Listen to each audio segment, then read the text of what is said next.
adalah masalah global, tapi solusi bisa dimulai dari lokal. Di tengah krisis sampah yang kian menumpuk, Banyumas menjadi salah satu daerah yang tampil beda. Bukan hanya karena kemauannya untuk berubah, tapi karena teknologinya yang berpadu dengan semangat gotong royong. Inilah cerita tentang bagaimana teknologi modern digunakan, seberapa efektif hasilnya, dan siapa saja yang berada di balik keberhasilannya.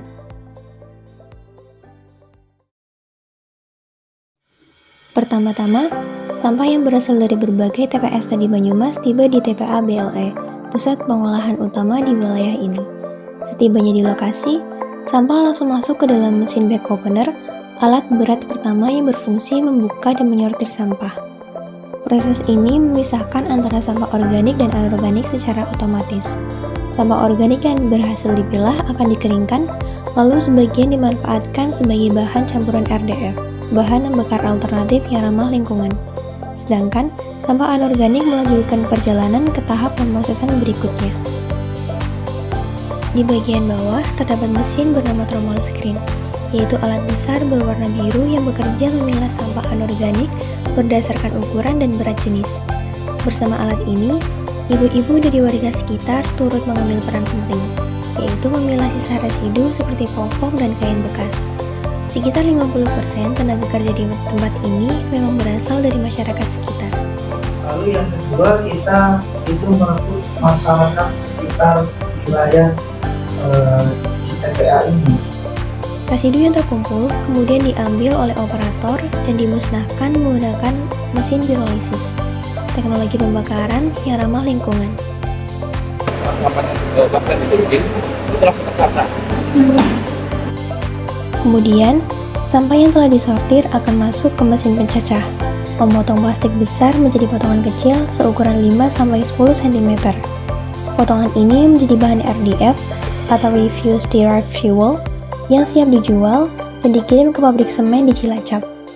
Dalam proses ini, peran masyarakat tetap hadir, yaitu baik sebagai operator, teknisi, maupun tenaga pemilah manual.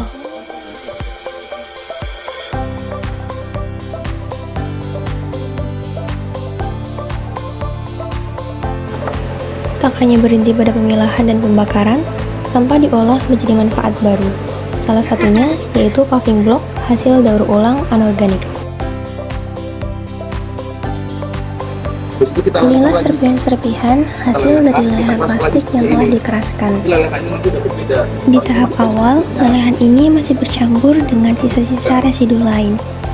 Proses berlanjut, lelehan tersebut dilelehkan kembali, dimurnikan hingga benar-benar bersih menjadi adonan plastik murni tanpa campuran.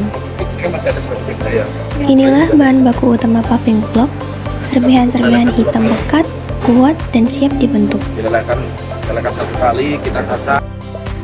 Alat-alat yang digunakan berupa drum pemanas untuk melelehkan plastik dengan suhu terkontrol, cetakan baja berbentuk paving block persegi atau heksagonal yang tahan panas, alat tuang manual dan penjepit cetakan membantu membentuk ukuran yang seragam, kemudian meja kerja datar dan area pengeringan alami.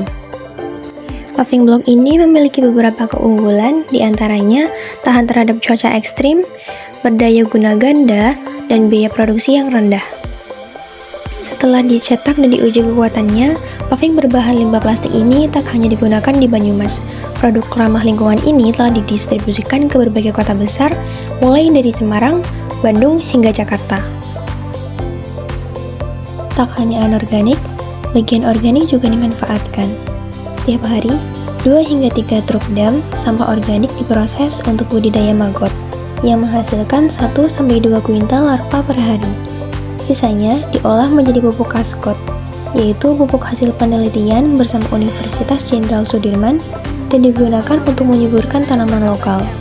Beberapa bagian juga dijadikan BBJP atau bahan baku jemputan padat, bahan bakar untuk PLTU di Cilacap. Efektif itu ranjang. Kalau sudah membusuk kan baunya lebih menyengat. Itu mendekat, nanti nempel di papan-papan itu bertelur. Bertelurnya kan di papan itu mbak, di sela-selanya. Nanti setelah 2 hari kita panen. Dari seluruh rangkaian observasi ini, kami belajar bahwa perubahan bisa dimulai dari yang kecil, asal dilakukan bersama-sama.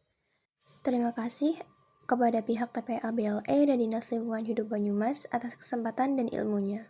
Semoga dokumentasi ini memberi sudut pandang baru tentang pentingnya pengelolaan sampah yang modern, efisien, dan melibatkan masyarakat. Karena masa depan lingkungan ada di tangan kita semua.